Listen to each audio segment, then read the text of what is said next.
A mí me has dejado así, y voy a intervenir, me quiero intervenir, pero quiero darle también la oportunidad a Manu Pedrero que participe. ¿Qué opinas tú, Manu Pedrero? Realmente Gela nos ha puesto sobre la mesa varios temas, pero entre los fundamentales que yo veo aquí, que ha enumerado Gela, el primero, que hasta cierto punto yo comparto con Gela, hasta qué punto realmente Andrés Manuel López Obrador ha desperdiciado el capital político que tenía al inicio de su mandato para realmente hincarle al diente a reformas, a cambios. Por ejemplo, la decisión de no enjuiciar a Felipe Calderón, confiando el presidente en que Felipe Calderón iba a aprovechar este momento en el que se le extendió Puente de Plata para que se largaran, con todo lo robado incluso, pero que se largaran para siempre. Felipe Calderón no ha querido largarse, ¿no? Otro tema, el tema de la impartición de la justicia, ¿no? Que es una frustración que arrastramos muchos. Y otro tema, el tema de Edmundo Jacobo y el INE. Desafortunadamente, yo creo que en México, el México de hoy, sigue funcionando como el México de aquellos personajes, de aquellos políticos viejos del PRI y del PAN, que tenían un ranchito político aquí en su cabeza, ¿no? Y operan así. Y consideran incluso que las instituciones como el INE son suyas, ¿no? Es algo que ya viene en los considerandos de este tema tan candente y actual que se llama la necropolítica, cuando los políticos patrimonializan las instituciones en beneficio personal. Entonces, yo cuando estaba escuchando a Gela, te lo confieso, Manu, estaba escuchando los ecos de otras derrotas políticas. Me refiero, por ejemplo, al caso más cercano, el que fue de Barack Obama, cómo Barack Obama cometió el terrible error político de no aprovechar gran parte de su capital político al inicio de su primer cuatrenio para hacer cambios fundamentales. Lo dilapidó en otras cosas como la reforma de salud, pero no hizo nada por la reforma migratoria, en fin. Va a ser muy difícil que Andrés Manuel López Obrador, cuando termine su sexenio, nos deje contentos a todos. Y eso lo entiendo perfectamente bien. Pero y yo entiendo a Gela en muchos sentidos, porque Gela pues lleva consigo la frustración de muchos mexicanos. ¿Tú coincides? ¿Estás de acuerdo o no estás de acuerdo con esta percepción? Bueno, varias cosas. Primero, el capital político de Andrés Manuel López Obrador, que si lo ha desperdiciado, no, desde mi punto de vista no. Y tanto es así que de otra manera no creo que alguien, cualquier político, cualquier presidente de cualquier país del mundo pueda desperdiciar su capital político cuando es el segundo mandatario más aprobado del globo terráqueo. O sea, y no al inicio del gobierno, no estamos en el inicio del gobierno. No es 2019, no es 2020, no es 2021, es 2023. Es el quinto año de gobierno. Yo no veo en ningún escenario ni en ningún ángulo que Andrés Manuel López Obrador haya gastado su capital político o lo haya malgastado, no lo haya sabido usar o no lo sepa mantener. O sea, la encuesta más cuchareada que tú gustes presentar, para poner un ejemplo, Reforma, vas a obtener fregado 57%, y aún así son 20 puntos porcentuales más de lo que tenía Enrique Peña Nieto en el mismo lapso de tiempo, en el mismo, por supuesto, periodo a las alturas del sexenio de López Obrador. Ahora, sobre si debió haber ido sobre Felipe Calderón, Peña Nieto y contra los expresidentes, yo te voy a decir algo, estimado Jaime. Yo me acuerdo cuando iba en preparatoria, que habían arrestado al exgobernador de Quintana Roo, Roberto Borge. Yo tenía como 15, 16 años, era, no sé, 2016, 2017, cuando lo habían arrestado. Y yo me acuerdo muy bien, eso fue en preparatoria. Eso fue hace como casi 5, 6, 7 años. Hasta apenas hoy lo vincularon a proceso. O sea, imagínate, Jaime, imagínate la maravilla que es esto. Hace 5, 6 años arrestan a un gobernador corrupto. Y apenas ayer y apenas hoy lo van vinculando a proceso. Entonces, si esto pasa con un gobernador con este poder judicial, imagínate con un expresidente de la República, ¿no? Bajo el manual, bajo el libro, bajo el orden jurídico y bajo este poder judicial. No, hombre, yo creo de todo corazón que cuando uno tiene capital político puede hacer uso de él de distintas formas. Unos lo hacen a través del pragmatismo, que es utilizar o decantarse por decisiones que pueden ser antipopulares, que pueden caer en la credibilidad política a cambio de un beneficio más grande.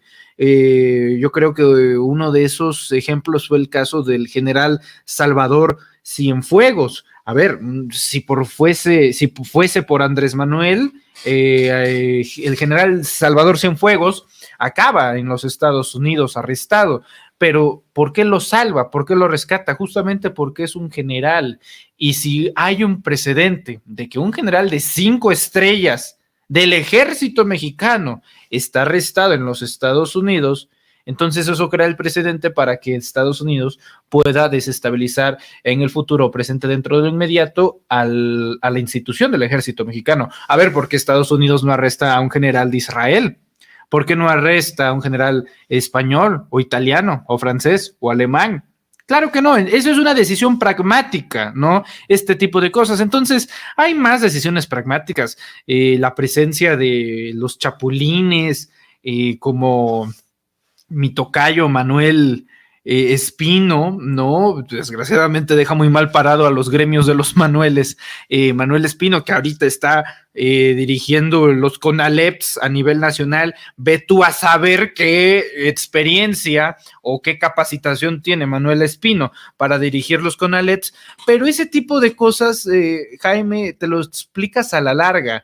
En el corto periodo de tiempo, tú vas a notar obviamente la indignación, que es natural. Eso viene al lado del pragmatismo, pero date cuenta que es a partir de un síntoma de un pago político, no porque a Manuel Espino o Germán Martínez le deban algo a Andrés Manuel López Obrador, sino el poder que conservan dentro de ciertos factores y estratos de la sociedad para cometer y cumplir con determinados objetivos. Por eso Germán Martínez tuvo un periodo de tiempo en el cual les fue útil a la 4T, y ese periodo de tiempo fue la campaña. Director del IMSS, se regresa como senador, no es de aquí ni es de allá, diría Facundo Cabral, y se regresa donde pertenece, que es el Partido Acción Nacional. Mira, hasta hace un año,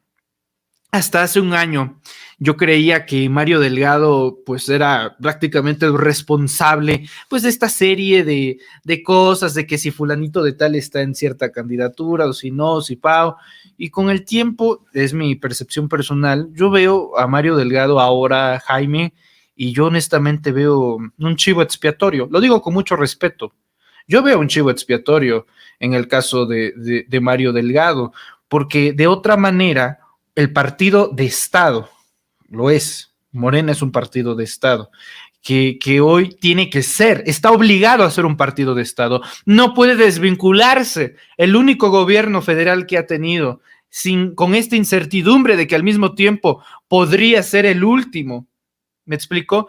No puedes darte tú ese lujo, ese pragmatismo en ese sentido de desvincularte, de alejarte. De otra manera, a ver, yo quiero ver al guapo que me diga, no hay autonomía, cuando el propio Mario Delgado sale de Palacio Nacional acompañado de Horacio Duarte, donde está el presidente de la República. Yo creo que es necesario, y tampoco hay que tener ninguna pena en decirlo.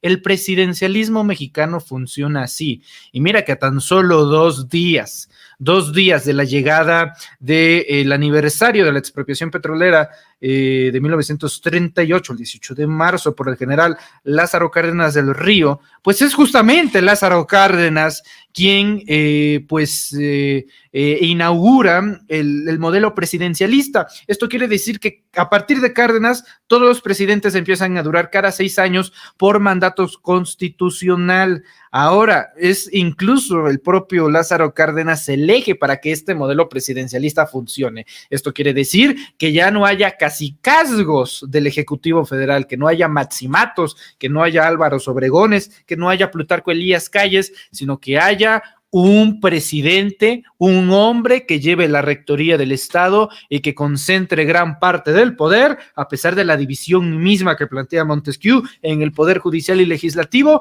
que todos vayan bajo el mismo sentido del liderazgo del Ejecutivo Federal. Por eso Lázaro Cárdenas es Lázaro Cárdenas, por eso Manuel Ávila Camacho es Manuel Ávila Camacho, por eso Miguel Alemán es Miguel Alemán, y cada presidente es protagonista de su propio sexenio y no a través de factores externos. Lo mismo va a ser con Andrés Manuel López Obrador.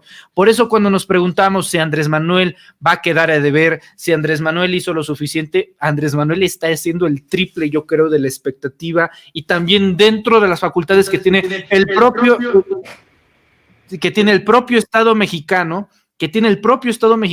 porque tampoco puede romper la liga. No va por Calderón, pues yo te diría algo, Jaime, si Andrés Manuel López Obrador hubiera invertido cada minuto de su sexenio en armar carpetas de investigación, en colaborar con la Fiscalía General de la República, en comprar a jueces, en mantener subordinado a la Suprema Corte, entonces no hubiera habido ni Tren Maya, ni AIFA, ni Dos Bocas, ni Istmo, ni nada, ni Deer Park, ni nada. Tú tienes que tener prioridades.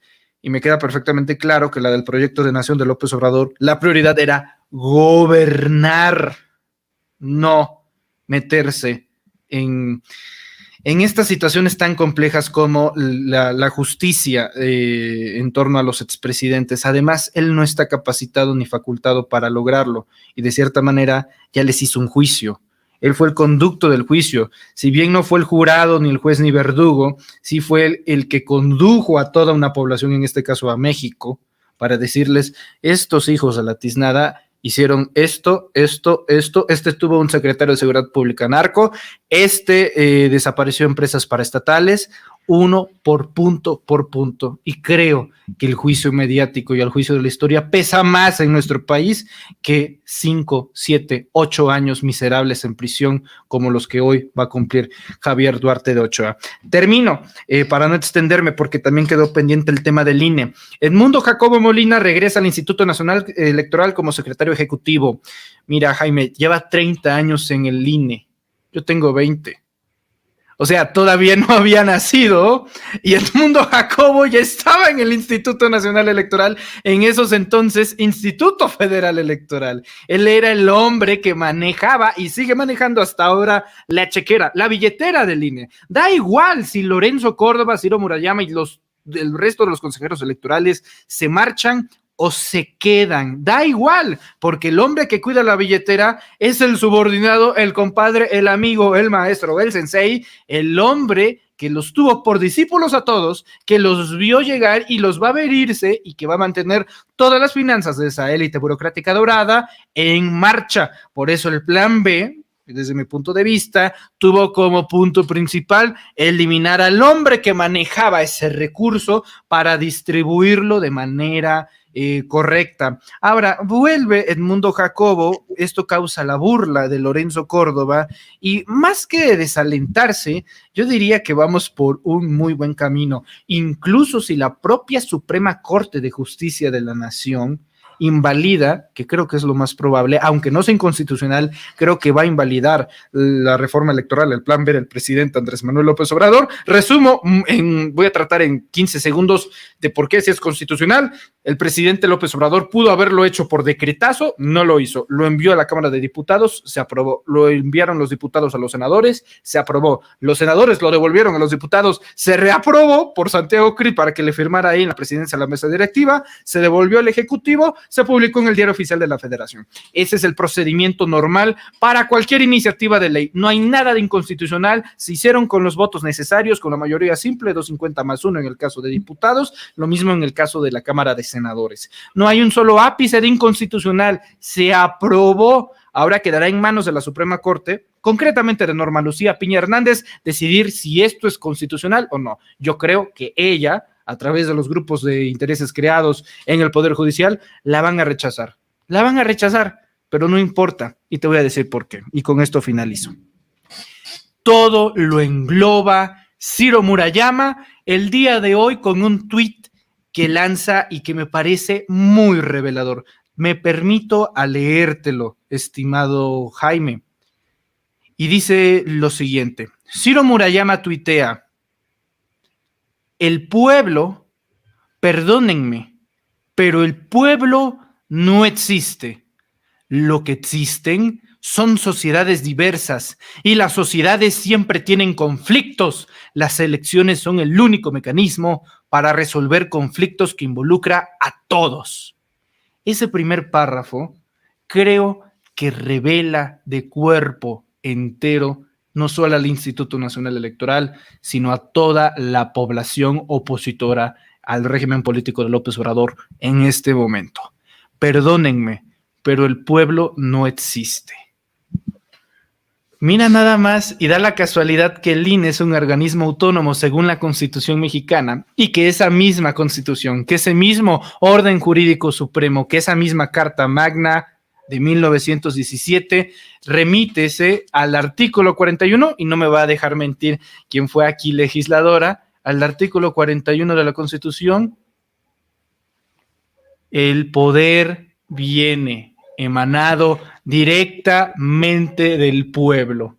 La Constitución reconoce al pueblo como una entidad, y no como cualquier entidad, sino como la entidad generadora de poder hacia el Estado mexicano, hacia la rectoría del Estado mexicano y hacia las instituciones del Estado mexicano, justo como lo es el Instituto Nacional Electoral. La misma declaración de Ciro Murayama contradice la propia existencia de su cargo y del instituto en el cual trabaja. Ya luego se quiso defender diciendo, es una cita de un profesor, y me no tienen ganas de entender ustedes. Eso no es una frase mía, es una cita de un profesor. Pues mira qué bonito. Es como si yo dijera, ante Dios y el mundo, el más fuerte tiene el derecho de hacer prevalecer su voluntad. Atentamente, Adolfo Hitler. O sea, si yo valido un mensaje que comparto, en este caso a través de redes sociales personales, es porque se está validando el mensaje. Pero Ciro Murayama, que cree que somos tontos,